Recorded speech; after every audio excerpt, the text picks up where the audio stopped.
Isa.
Ano kaya? Pwede na.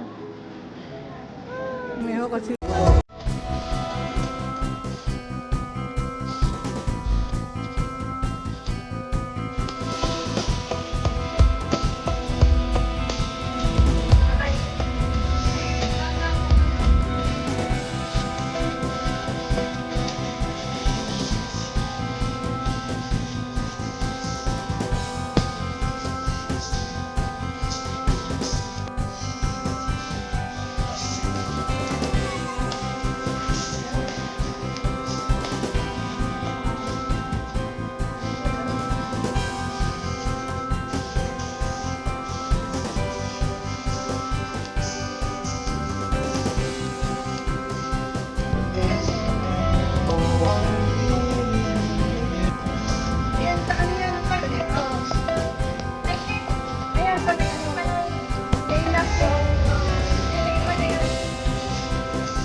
Are you ready, brother? So, everyone, thank you for coming to Kuya Nico and Ate Beth's wedding. So, I spent most of my childhood being his personal side quest. Yeah, Kuya and I are not close growing up. I mean, getting older. Because as you can see, we never grew. Now, being as a groomswoman is such a huge honor. Thank you, brother. Honestly, I'm a little shocked because I have no idea that you will include me. In anything usually involves prank and accidental injuries. So, here's a little story. Ito yung super gustong-gusto kong ikwento to sa lahat. Yan. Okay. Let's... One of my earliest memories of brother-sister bonding goes like this. Me, the adorable little sister, as you can see in the picture. So, I thought it would be funny to put sticker on my brother's hair. Yun yung time na hair ni parang Goku, yung spike yung uso that time. I was 7 and I think Kuya was like 10. Tama? Yeah. 9? 10. So I think it's cute and sibling fun, right? But he turned around, saw me. The next thing I knew was tiny Kuya Nico throws the most chaotic, uncoordinated punch in history. And I walked away with a black eye. This is true, guys, I swear. So, naalala mo ba yun? Naalala mo na? Sige. So, he walks away sobbing because he just realized he just punched his baby little sister. So yes, ladies and gentlemen, this is the man who now vows to love, protect, and cherish someone forever. We've come a long way, brother. So in all seriousness, Kuya has grown into someone who protects the people he loves with his whole heart and his own sarcastic way. Kidding aside, he's loyal. You know that, Ate Beth, right? He's hardworking. He has this way of pretending to be tough while secretly being the biggest softie in the family. He's the kind, unless you put a sticker in his hair, then you're on your own. Now then, here comes Ate Beth. Ate Beth, the amazing woman he's now married with today. From the moment I saw them together, I realized something.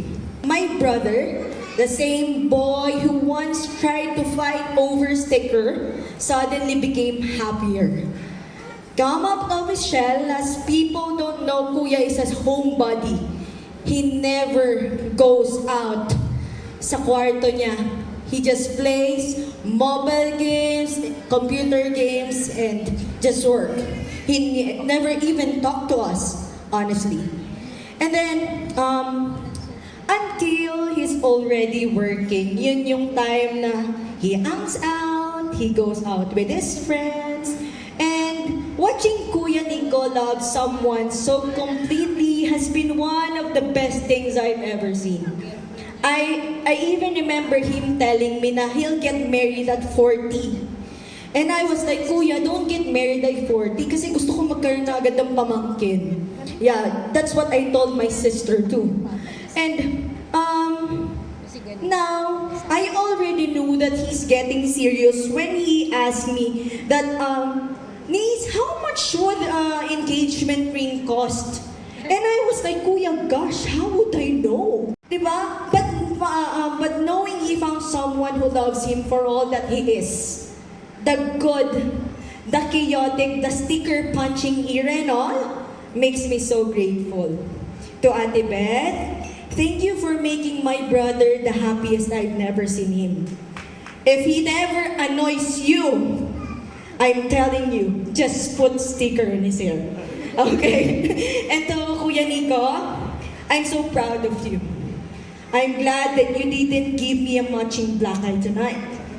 And I will never trade you for another brother. I love you so much. And to both of you, may your marriage be filled with joy, laughter, adventures, and absolutely no punching. Which I am very sure of. Pero Kuya Bong, make sure the papers are ready in case De joke lang. So, and everyone, please raise our glasses po. May we ask everybody to Yeah. raise their glasses? Yeah. May we have a glass of wine or juice for knees, please? Raise your glasses of wine, juice, soda, iced Please tea, raise, water. yes, please raise our glasses to love, to laughter, to Kuya Nico and most especially the beautiful bride, Ate Beth. Cheers, everyone. Cheers! Raise your glasses. Thank you po, that's all. But before they speak in front, they want to share this video to everyone. Let's all watch this.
Cause you're a dream to me, dream to me. Certeza, Rose Banguez Certeza, and Dr. Glenelly L. Banguez. May we have them right here, please? The lovely bride became a bit emotional. Thank you for sharing those pictures with us tonight. Dr. Glenelly, Rose, and Grace. Hello, good evening. Good evening. Can we give them a big round of applause, ladies and gentlemen? Thank you. Okay, sige, mauna na ako. I'll go first bilang ako yung pinaka-ate. Good evening, everyone. I am Grace. I am the ate of Beth. Ano sinasabi? Okay, first of all, congratulations to Beth and Nico. It's a super beautiful wedding. And the details, halatang pinag-isipan talaga. So, pagpasok ko pa lang sa venue, sabi ko, Beth na Beth talaga lahat ng details. Anyway, I am grateful for tonight because all of us are here to celebrate Beth and Nico. And syempre, I want to take this opportunity to thank Beth. Na siya and magkaka-family na kayo ni Nico na bubuin na naalagaan, I want to thank you for taking care of all of us. Okay. Isa sa mga love languages ni Beth for me is acts of service.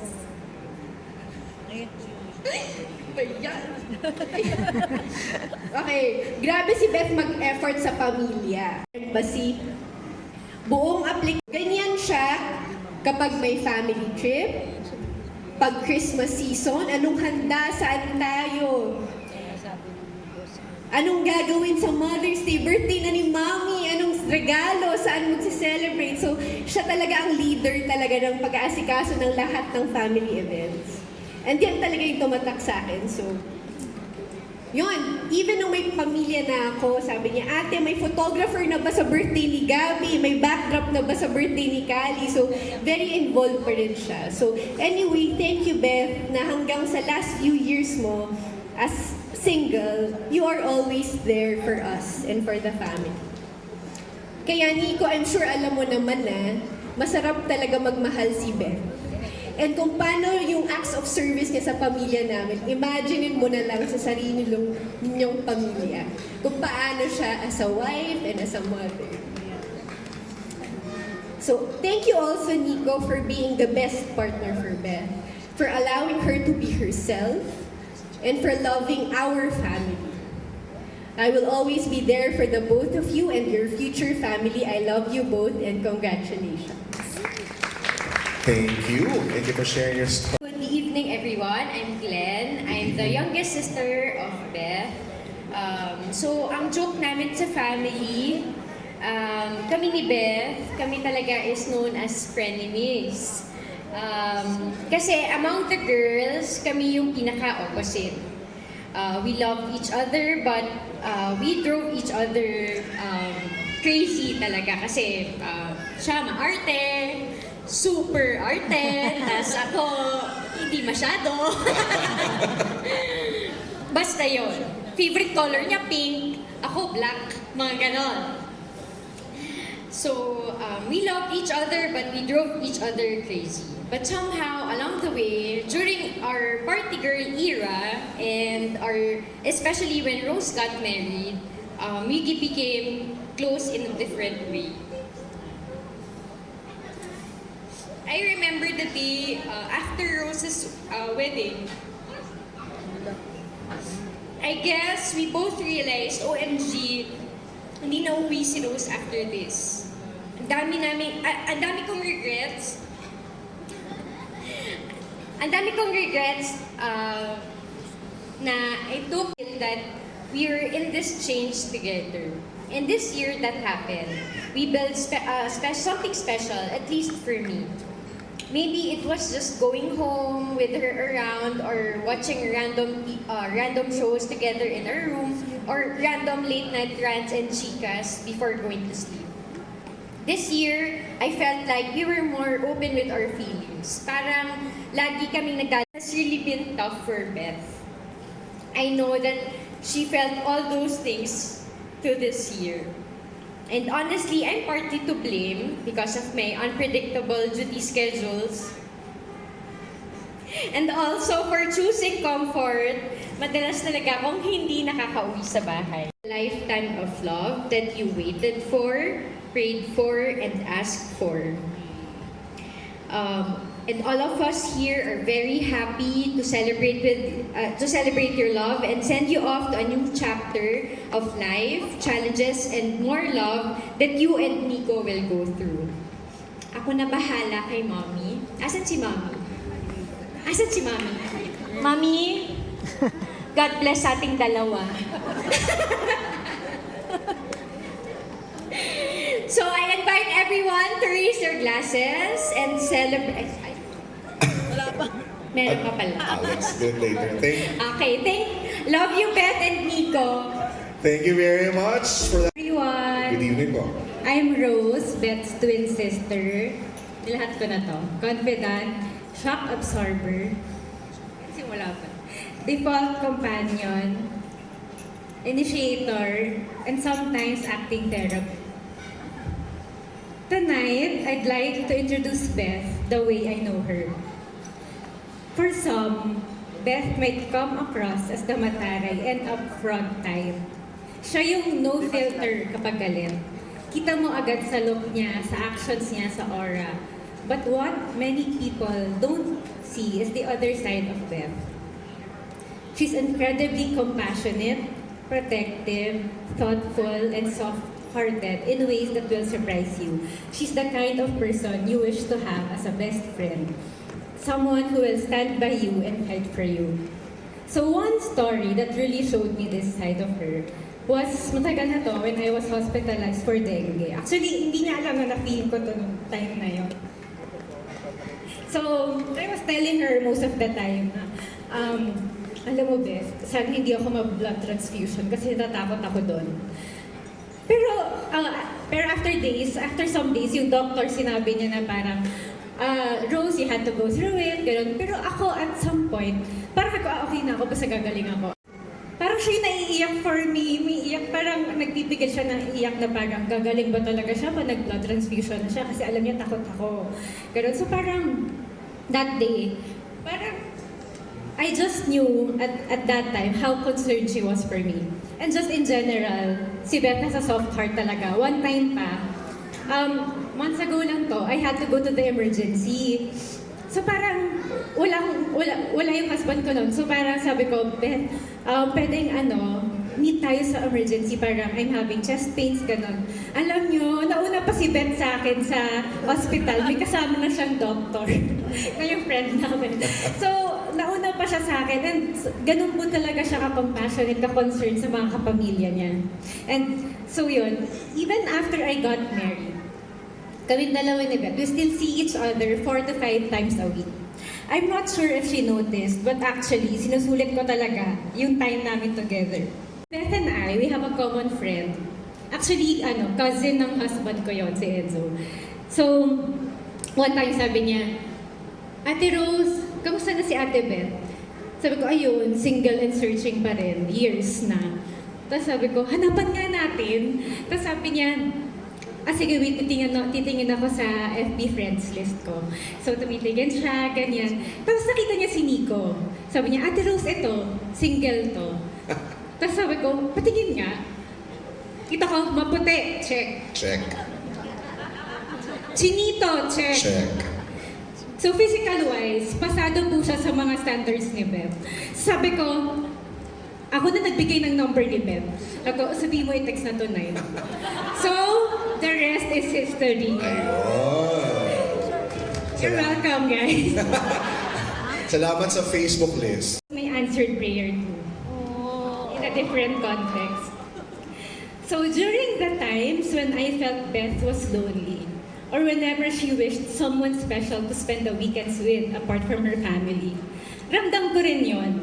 And as her twin, I carried that in my heart for years. I really prayed for someone who would love her unconditionally and who would make her feel cherished. Kasama na siya actually sa daily prayers ko. Like, Lord, good health, peace, happiness, and sana po magka-love life na si Beth.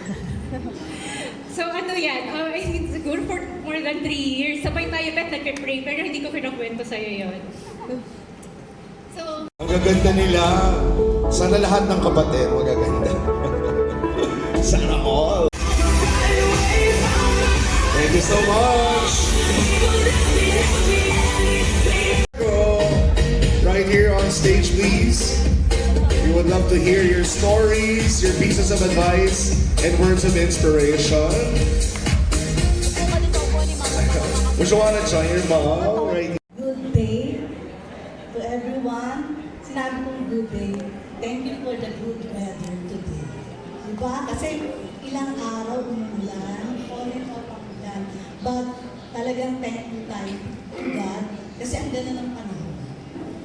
And anyways, my name is Loida, mother of the handsome Nico. Meron lang po akong short story about their love story. Short lang po ito, pero pahabain ko, paitiksing ko yun. I remember, nung nag-travel kami with Nico and my youngest sister, and with me. Kasi si Lloyd, nag-work na siya. She's my eldest daughter. Ngayon, nag-work na po kasi siya sa US. By the time, nag-travel kami ni Nisa, ni Mark, Nico, and myself. Naalala ko yung tour guide namin. Sabi gano'n, introduce yourself, say something about yourself. Ngayon, sinabi na namin, ganyan. And then, nagtanong, do you have a girlfriend? Sabi gano'n. Sabi ni Nico, I'm looking for the right one. Nako, alam ko na kung sino yung right one. And Beth, you are the right one. Nahanap na ni Nico. And one thing, yung tungkol naman nung before the wedding of my youngest daughter, kasama si Beth, pumunta tayo sa LA, right? Tapos, binisita pa natin si Tita Grace sa Anaheim. Ngayon, before the wedding, pumunta muna kami, nag-check-in kami. Kasi sa Mexico sila inasal wedding. And then, pumunta kami ng San Diego. Noon, sabi tayo, sa may Airbnb kami, sabi ni Nico, Mama, wear a dress. Wear something special. Sabi kong gano'n. Bakit? Gano'n.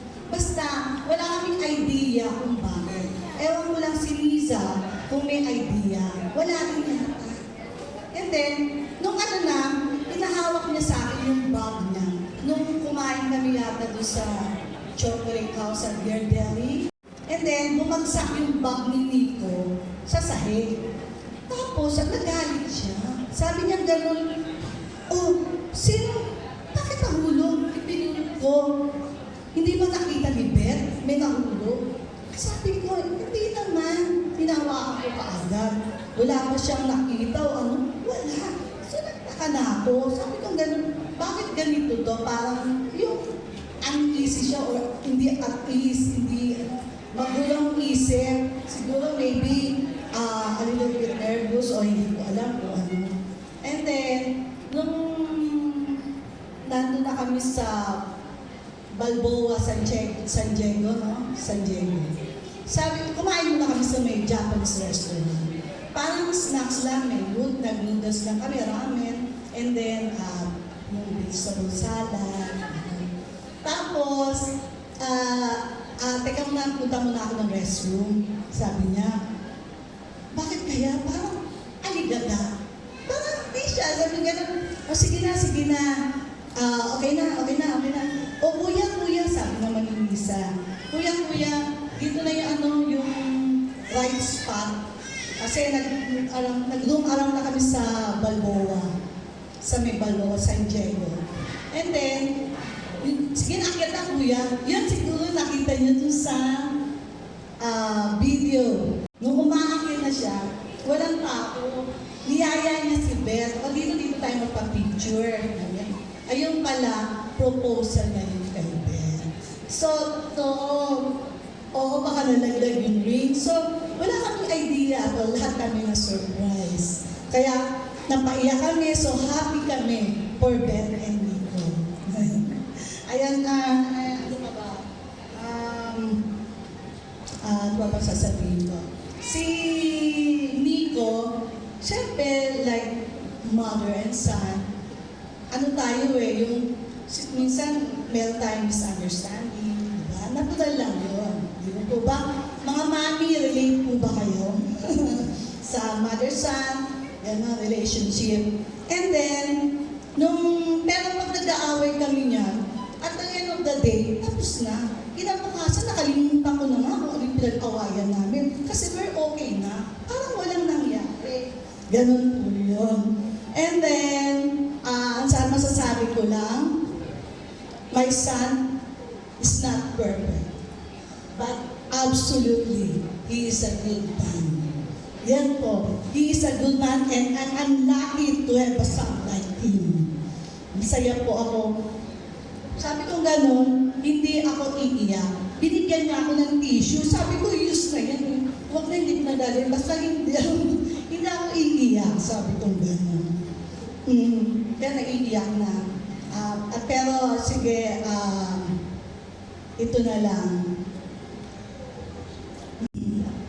Nico and Beth, best wishes, congratulations, and happy, healthy, long life, prosperous relationship as a couple, and your future kids to come. And what else? In behalf of my kids, daughter, and happy Tony, Nico and wife Beth, and Lisa, and my siblings, my family, and my relatives.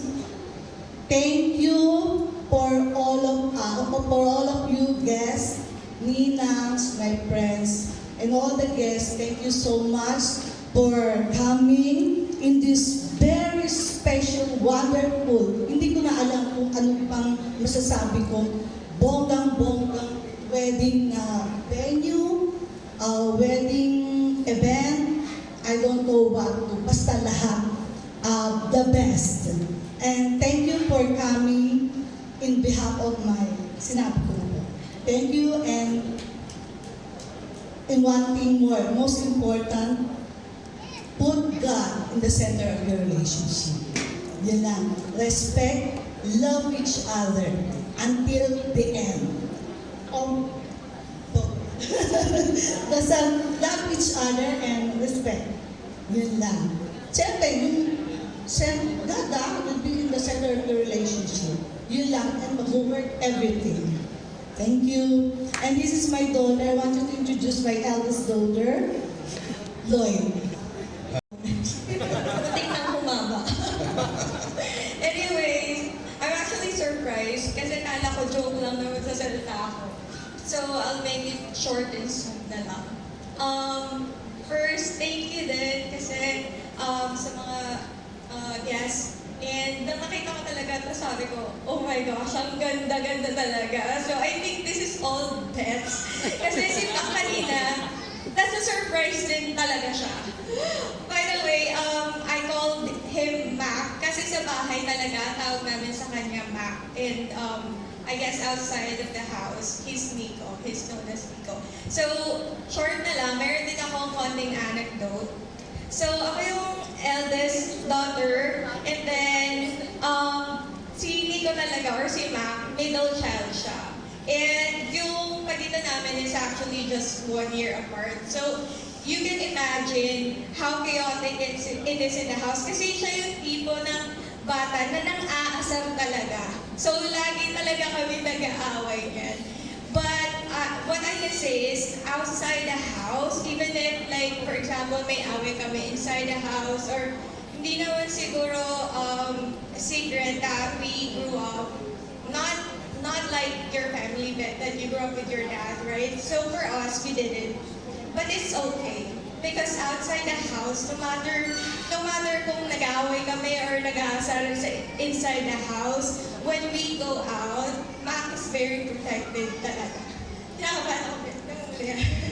Pero yeah, ayoko nang pahabay kasi maiyak lang ako. Anyways, maybe I'm not the best person to give advice about marriage life kasi hindi pa ganun katagal yung marriage ko. But I think, just what my mom said, like, put God in the center of your relationship and maybe always choose each other. At the end of the day, even if you're fighting or whatnot, I know there are like fights that cannot be resolved in the same day, right? We're only human and we obviously have our emotions and sometimes we're still enraged and stuff like that. But the most important thing is, I don't, because ako naniniwala na you want sleep without resulting a fight. Because sometimes it's just not realistic.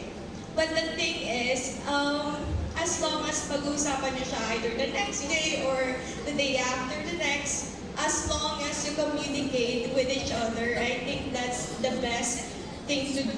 And yeah, always respect one another. Love Beth, I know you do. One more thing, si Mang kasi, marami na siyang naging girlfriend in the past. Na very sociable, masyado rin ako nahihiya talaga. But it's different with Beth. And I'm not lying. Because I see through you, you're such a good, beautiful woman, both inside and out. So, to be honest, sabi ko, jackpot to si Mac. Ang swerte mo, sana hindi mo untog si Beth. And congratulations, because today, naging winner ka talaga. So, ayun lang. I love you both. And Beth, you know that kapatid na yung turing namin sa'yo. Not even before this day pa. Day one that you guys become boyfriend, girlfriend, you're already welcome in Chan family. I hope you know that, and I hope you felt that thing. Yeah. Ayun. I love you both. Thank you very much. The sister of the groom, Mrs. Lloyd May Nina Pacheco. Yes, ma'am. Go ahead, please. Happy, healthy, long life, prosperous love life as a couple and your future kids to come. Love each other, and thank you, Beth, for loving Nico. Nico, love Beth most especially. And to Bangis family, special mention to Bangis family. We are now big, happy family. Thank you po. Thank you very much. The mother of the groom, Dr. Lloyda F. Chan. Mr. Lloyd, thank you for your love and support. Thank you for your messages, and we appreciate you telling us stories about Nico. Thank you for welcoming Beth into your family. God bless the two of you. And now let's... Lloyd, thank you so much for your message. Ladies and gentlemen, put your hands together one more time for engineer